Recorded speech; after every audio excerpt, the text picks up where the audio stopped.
அவுல் உப்புமா எப்படி செய்கிறதுன்னு பார்க்கலாம் வாங்க. கடாயில் எண்ணெய் ஊற்றியாச்சு. எண்ணெய் காஞ்ச உடனே கடுகு சேர்த்துடலாம். அதோட உளுத்தம்பருப்பு கடலைப்பருப்பு சேர்த்துடலாம். கட் பண்ணி வச்ச ஆனியனை சேர்த்துடலாம். பச்சை மிளகாய் ஆட் பண்ணிடலாம். நல்லா இதை செவக்கிற வரைக்கும் நம்ம ஃப்ரை பண்ணி எடுத்துக்கலாம். 2 கத்து கருவேப்பிலை ஆட் பண்ணலாம். அடுத்தது தக்காளி சேர்த்துடலாம். ஒரு 2 தக்காளி இதையும் நல்லா வதக்கி எடுத்துக்கலாம். மஞ்சள் தூள், உப்பு, ஊற வச்ச அவுலை சேர்த்துடலாம். இப்போ இதை நல்லா மிக்ஸ் பண்ணி வச்சிடலாம்.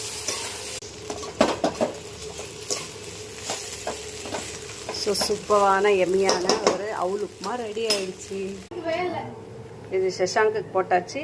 சஷாங்குக்கு வச்சு படைச்சிடலாம். இதே மாதிரி நீங்களும் ட்ரை பண்ணி பாருங்கள். சூப்பராக இருக்கும். மீண்டும் சந்திப்போம் அடுத்த வீடியோவில். பாய்.